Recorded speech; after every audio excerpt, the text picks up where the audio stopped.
warahmatullahi wabarakatuh. Selamat siang kawan Indonesia Oncast, lensaindonesia.com. Masih bersama saya Sarifah Aini.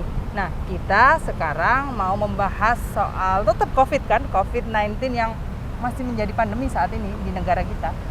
Nah, sekarang ini di sebelah saya sudah ada relawan yang menangani COVID-19 non-medis di Rumah Sakit Lapangan Surabaya. Siapa beliau? Yuk langsung aja. Halo Mas, selamat siang. Mas Radian Djadid. Iya. Sebagai Ketua Pelaksana Program Pendampingan Keluarga Pasien COVID-19 Rumah Sakit Lapangan Surabaya. Betul. Ya. Ya. Nah Mas, monggo dong diceritakan sebenarnya kerjaannya jenengan sebagai relawan di sini apa sih? Ya, baik. Jadi pada saat pertama kali development rumah sakit ini di akhir Maret, ya, di akhir Maret kami ketemu dengan Dr. Agus dari Rumah Sakit Terapung Satria Langga yang juga turut develop ini.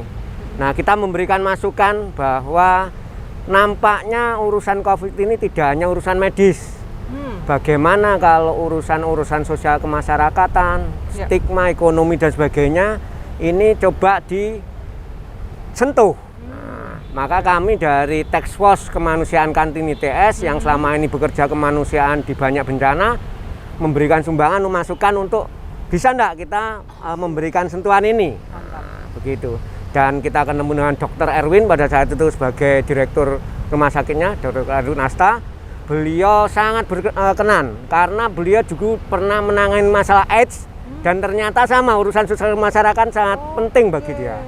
Jadi ketemulah ya, kita akhirnya MOU untuk turut bersama-sama menjadi relawan pada program pendampingan keluarga pasien rumah sakit lapangan ini. Mantap. Gitu. Nah, apa saja sih yang diberikan kepada pasien-pasien di sini?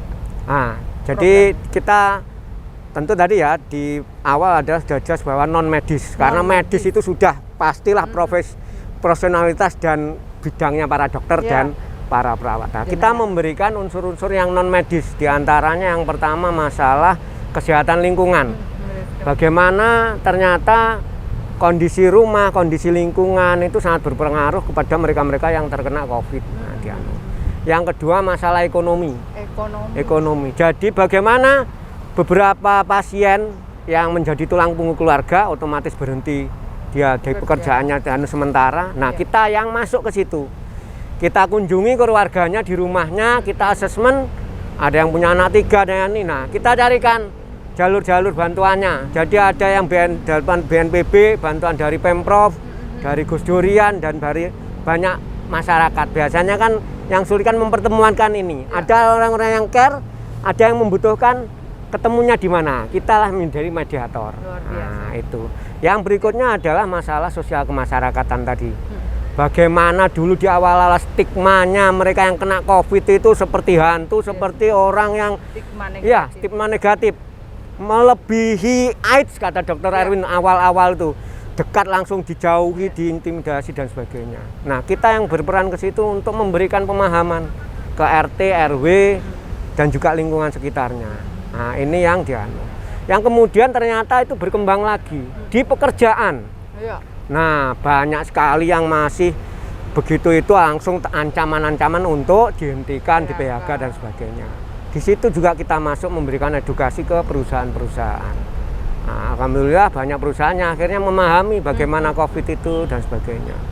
Habis itu lebih lagi dari perkembangan berikutnya, kita sekarang ini sudah 2.851 pasien sembuh dari sini. Nah, ini kan potensi juga nih yang namanya plasma darah kovalesen. Nah, sementara dulu di luar banyak, kalau yang membutuhkan susah nyari sekalian.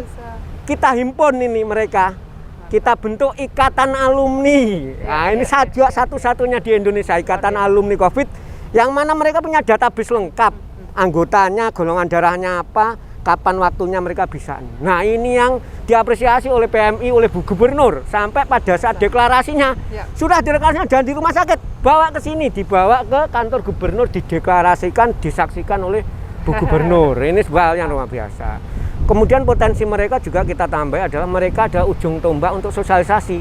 Karena mereka sudah pernah mengalami. Nah, orang yang mengalami tentunya akan, dan ceritanya akan merasuk dan orang akan percaya mendengar daripada sekedar orang-orang belajar dari ini. Nah, itulah yang kita memberikan sentuhan itu. Utamanya apa? Kok program pendampingan, karena pasien yang masuk itu kan sudah tadi down, sudah anu. Nah, kita yang memberikan dampingan ini. Support. Gitu ya. Dan satu lagi yang juga tidak kalah penting adalah support psikologis. Nah, jadi begitu masuk assessment, karena beberapa kasus kan coba ada di Jakarta Wisma Atlet, di Hotel Asamaji ada yang bunuh diri dan sebagainya. Itu kan karena kemungkinan tidak tertangani. Nah, di sini sejak awal masuk sudah di assessment. Jadi ada yang kalau suaminya meninggal, nah ini kan butuh pendekatan khusus. Nah, di tim relawan juga ada bidang psikologi, dan kita juga bekerja sama dengan unit psikologinya UINSA, Bu Sofi dan sebagainya. Jadi tertata betul. Jadi psikologis itu pun ada, sudah kita klarifikasi, psikologis pribadi, personal, ada juga yang kelompok komunal, karena misal di sini ada beberapa yang hamil, ibu hamil. Nah, itu dijadikan satu kelompok, dikasih penjelasannya. Nah, oh ternyata COVID tidak berdampak pada janin dan sebagainya. Jadi ada pendekatan psikologis yang secara kelompok. Juga sampai dengan kalau memang dirasa perlu, walaupun sekarang belum muncul ya, yang psikologi klinis. Jadi di situ unsur-unsur non medis yang kita coba masuk, mengawal, membantu para pasien ini agar supaya dia nyaman sesuai dengan apa jargon atau tagline-nya rumah sakit ini, be happy. Semuanya dibikin happy.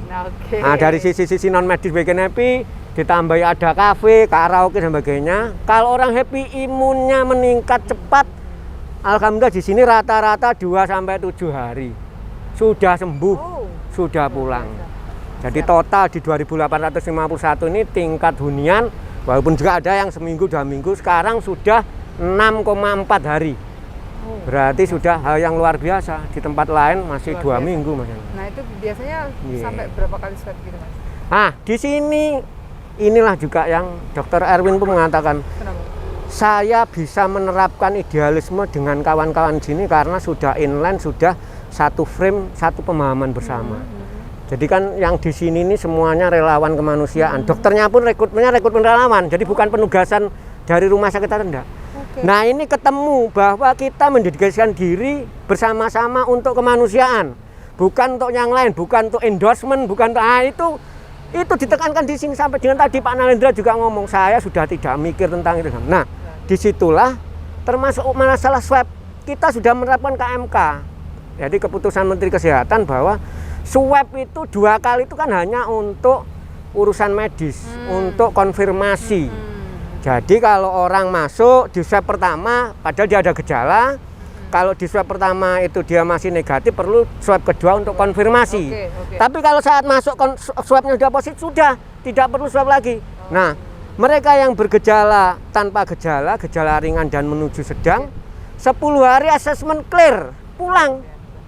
Jadi swab ke hari ke-10 itu hampir tidak perlu. Ya, apalagi kalau nanti ke depan kita juga punya angan-angan nanti mungkin bulan depan sudah tidak swab lagi yang terakhir itu. Ya tidak swab karena memang asesmen 10 hari sudah cukup. Plus 3 hari untuk mengkonfirmasi melihat dia tanpa gejala berarti sudah clear. Karena memang itu. Jadi yang menentukan kesehatan, kesembuhan pasien itu adalah seperti dianukan oleh KMK adalah DPJP, dokter penanggung jawab pasien. Jadi bukan lembaran swab dari mana nyon saya, bukan itu yang terus menyatakan ini sembuh inian. Nah, ini yang juga perlu sosialisasi. Kita yang membantu mensosialisasikan ini bahwa keputusan swab hasil seseorang itu sembuh tidak sembuh itu adalah dokter yang lebih tahu. Di rumah sakit ini ada 8 dokter spesialis dan 22 dokter umum. Dan tiap hari mereka tadi sekarang 100 sekian pasien semuanya di assessment tiap pagi di morning report. Dan yang mengasesmen selain tadi 30 orang dokter tadi, juga yang dari sisi analis medis, dari sisi apoteker, dari sisi relawan tentang non medisnya. Jadi satu di assessment. Itu tadi yang Dokter Nalendra bilang teamwork. Teamwork itulah betul, itu yang akhirnya menentukan oh ini di assessment.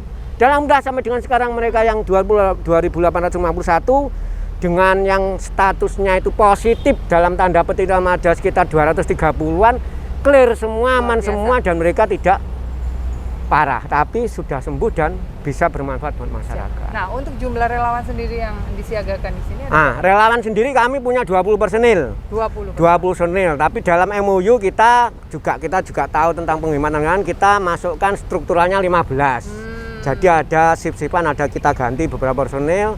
Juga sama sip-sipan itu dalam rangka apa? Menjaga kesehatan. Kan kesehatan relawan kan kesehatan nomor satu dulu. Bagaimana mereka bisa membantu yang sakit kalau mereka sakit. Sehingga saya shift tiap orang itu 2 hari sekali, 3 hari sekali baru masuk untuk menjaga staminanya. Dengan tetap kewajiban kita jadi pemulangan pagi, siang, malam pun kita jalankan. Siap, Mas. Tugasnya. Ini menarik banget nih di rumah sakit lapangan yang memang benar-benar khusus COVID di Surabaya ini, apalagi ada seperti jenengan relawan pendamping yang menangani non medis. Nah, ternyata terbukti. Betul. Terbukti banget ya untuk para pasien ini. Betul, mereka happy semua, mereka itu merasa nyaman dan akhirnya nol angka kematian di sini. 2.851. Sebentar lagi pasien ke 3.000 masuk, insya Allah harapannya kita 100% bisa sembuh. Itu karena tadi non medis ditangani dan timbek tadi yang kata Dr. Nalendra tadi, itulah kuncinya di sini. Siap. Matur nuwun sangat. Sama-sama. Jadi ya itu tadi kawan Indonesia On Cast, kita sudah berbincang langsung dengan relawan pendamping. Ya. Mantap. Terima kasih, semoga bermanfaat untuk kita semua. Wassalamualaikum warahmatullahi wabarakatuh. Matur nuwun. Oke.